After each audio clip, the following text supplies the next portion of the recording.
మొట్టమొదటగా నేనే చూశాను అది.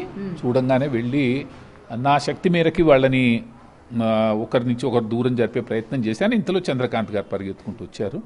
మా మ్యాక్సిమం ప్రయత్నం మేము చేశాం. మిగతావన్నీ ఊహాగానాలే.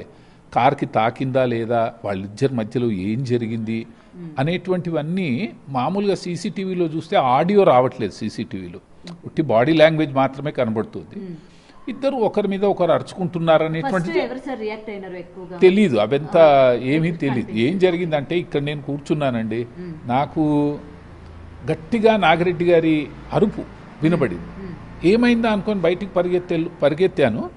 పరిగెత్తేంత సేపట్లోనే నాగిరెడ్డి గారికి ఇక్కడ బ్లడ్ అంటుంది, చెవి మీద కూడా బ్లడ్ ఉంది. అది చూడంగానే as a human being immediate reaction నాది ఏంటంటే, ఆ ముందరవాడు ఎవడో మాకు తెలియదు అసలు. ఆయన మా ఫ్లాట్స్ ఆయన కూడా తెలియదు మాకు. నేను వెళ్ళి ఆయనని, బుద్ధి ఉందా నీకు, కొడతావా, ఏమనుకుంటున్నాను అన్నట్టు, నేను కొట్టలేదు, వాడేదో చెప్తున్నాడు. నేను ఇలా మాట్లాడుతున్నంతలోనే చంద్రకాంత్ గారు వచ్చేసారు. మేము ఇద్దరం కలిసి మధ్యలో నిలబడి, ఎక్కువగా చంద్రకాంత్ గారే 70% of the role he played. First నేను 70%, తర్వాత ఆయన 70%. We tried our maximum best to see that ఆ స్కఫుల్ ఏదైతుందో దాన్ని అవాయిడ్ చేద్దామని ప్రయత్నం చేశాము. కానీ చాలా ఎక్కువ ఆవేశము, అసలు ఆ మాటలేంటో ఆ తిట్లేంటో అర్థం కాలేదు. చాలా బాధ అనిపించింది. నాగిరెడ్డి గారు చనిపోతారని అయితే కలలో కూడా అనుకోలేదమ్మా. ఆయన స్ట్రాంగ్గా ఉంటారు, very good personality and all. మామూలుగా బ్లడ్ వచ్చింది, కొట్టుకున్నారనేంతవరకు తెలుసు. తర్వాత ఆయనకు సీరియస్ కాగానే మేము అసలు వీళ్ళని మర్చిపోయాము. ఇంకా అసలు వాళ్ళు ఉన్నారా, వాళ్ళు వెళ్ళిపోయారా, లాక్ చేశారా, ఇవన్నీ లేదు అసలు చింత. నాగిరెడ్డి గారితోని ఓమ్ని హాస్పిటల్కి పరిగెత్తడం జరిగింది. అక్కడికి వెళ్ళంగానే వాళ్ళు డెడ్ అనగానే అందరి బ్రెయిన్స్ ఏమంటారు అసలు ఫ్లాట్ అయిపోయాయి. అసలు ఏమీ ఆలోచించుకోలేని పరిస్థితి. అలా అయింది. వచ్చి చూసేటప్పటికి ఇంటికి లాక్ ఉందని తర్వాత చెప్పారు. మేమందరం చూడలేదు. లేదమ్మా, మా దగ్గర టెనెంట్స్ కాబట్టి వాళ్ళ నంబర్స్ మా దగ్గర ఉండవు. మాకు ఓనర్స్తోనే ఎక్కువగా ఉంటుంది కాబట్టి ఈ ఓనర్ అని వినయ్ గారు అని ఒక ఆయన ఉండేవారు.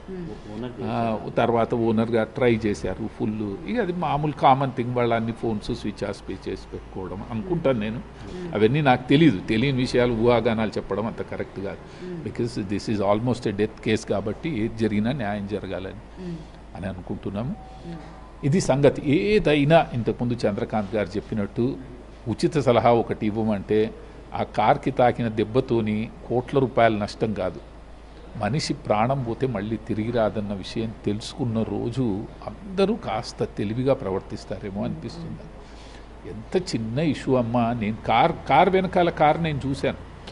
హెయిర్ లైన్ గ్యాప్ కూడా ఉండొచ్చు, లేకపోతే జస్ట్ ఇలా తాకిందేమో. దాంతో ఏమవుతుందని అసలు అంత కోపం ఎందుకు, అంత ఆవేశం ఎందుకు? ఏం జరిగిందోనమ్మా, అక్కడ ఏం జరిగిందో మాకు తెలియదు. ఏం చెప్పినా ఊహాగానాలే. మేము చూసింది ఫస్ట్ ఇన్సిడెంట్, నా కళ్ళల్లో కనబడ్డది మా నాగిరెడ్డి గారి శరీరం మీద రక్తము, ఆయన చెవిలో దెబ్బ. ఇవి రెండు నాకు ఫస్ట్ కనబడ్డటువంటి సైకిల్. ఆ తర్వాత జరిగినాయి అన్నీ కామన్. చెప్పండి. అండ్ సార్ 13 years నుంచి ఆయన ఇదే అపార్ట్మెంట్లో ఉంటున్నారు కాబట్టి ఇంతకుముందు ఏమైనా ఇలాంటి గొడవలకు వెళ్ళడం కానీ ఇలాంటివి ఏమైనా చేసేవాళ్ళ? లేదండి. ఆయన యాజ్ అన్ అడ్మినిస్ట్రేటర్ మాకు ప్రెసిడెంట్గా ఉండేవాడు కాబట్టి, అడ్మినిస్ట్రేటర్గా ఉన్నప్పుడు కాస్త గట్టిగా మాట్లాడాలి. మాట్లాడుకుంటే పనులు జరగవు. అట్లా ఆయన 1-2 సార్లు గట్టిగా చెప్పి పనులు చేయించేవాడే తప్పితే పోట్లాడడం కానీ ఇంకొకరితోని చెయ్యెత్తడం కానీ ఈ 13 ఏళ్లలో మేము ఎప్పుడూ చూడలే. ఆయన వీరు కూడా ఉన్నారు, అడగండి, రమణమూర్తి గారు. వారు కూడా నాకంటే సీనియర్ ఆయన ఇక్కడ. మేము అసలు ఆయన ఎప్పుడు కొట్టడం కానీ ఇలాంటివి లేదు. కాగలిగితే 10 మందికి సహాయం చేయడమే తప్పితే ఇంకోటి చేయకపోయేవారు. వారేమో మా ట్రెజరరు.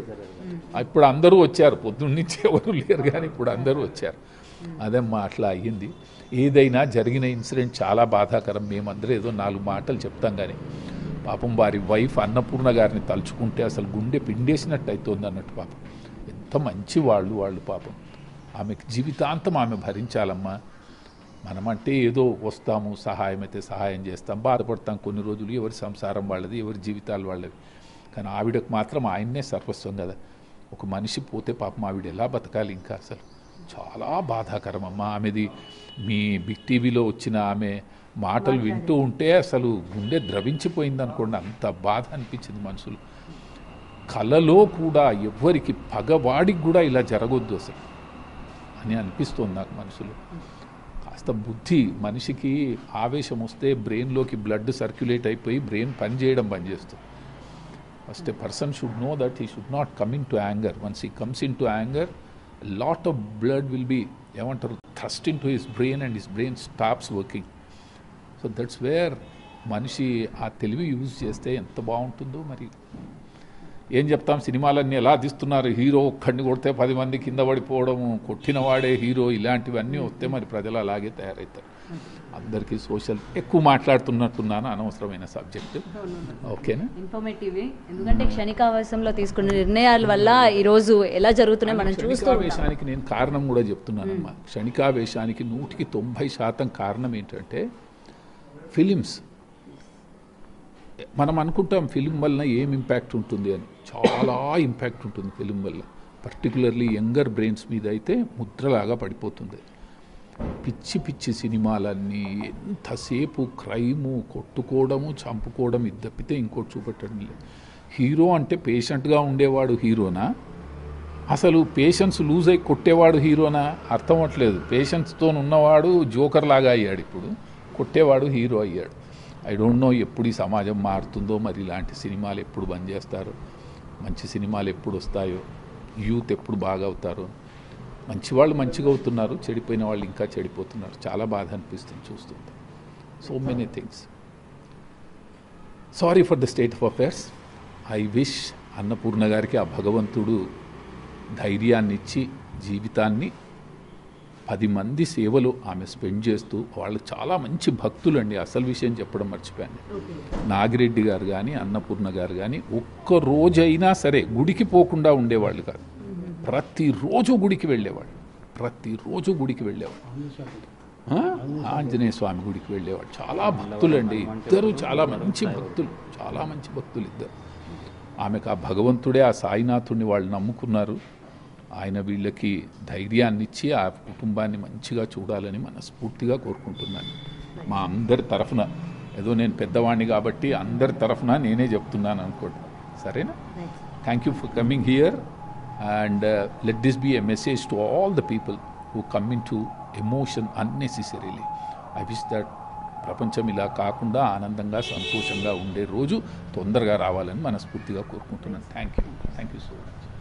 రైట్, ఇదండి ప్రజెంట్ అపార్ట్మెంట్ వాసులతో కూడా మనం మాట్లాడడం జరిగింది కదా. అయితే ఏదైనా సరే క్షణికావేశం వచ్చేటప్పుడు ఒక్క క్షణం మనం ఏం చేస్తున్నాము ఏంటి అని చెప్పి మన బాడీ మీద కావచ్చు, లేకపోతే మన మైండ్ మీద కావచ్చు, మనం కొంచెం ఏకాగ్రత పెట్టుకోవడం చాలా ఇంపార్టెంట్. ఎందుకంటే ఎటువంటి అంటే మనం ఇలాంటి ఇష్యూకి కూడా చంపుతారా అన్నది కూడా మనం ఆలోచించుకునే స్థాయికి వెళ్లకుండా కూడా చేస్తూ ఉన్నాయి అనమాట కొన్ని ఇన్సిడెంట్స్ మనం చూస్తున్నాయి ఈ మధ్యకాలంలోని. సో ఏదేమైనా సరే ఇలాంటి ఇన్సిడెంట్స్ మనకి ఏంటంటే ఒక గుణపాఠం కావాలి. కోపం వచ్చినప్పుడు లేకపోతే ఆవేశం వచ్చేటప్పుడు ఎలా మనల్ని మనం కంట్రోల్ చేసుకోవాలి అన్న దానికి ఇలాంటివే ఉదాహరణ అని చెప్పి కూడా మరోసారి ఈ ఇన్సిడెంట్ చూసిన తర్వాత కూడా తెలుస్తుంది.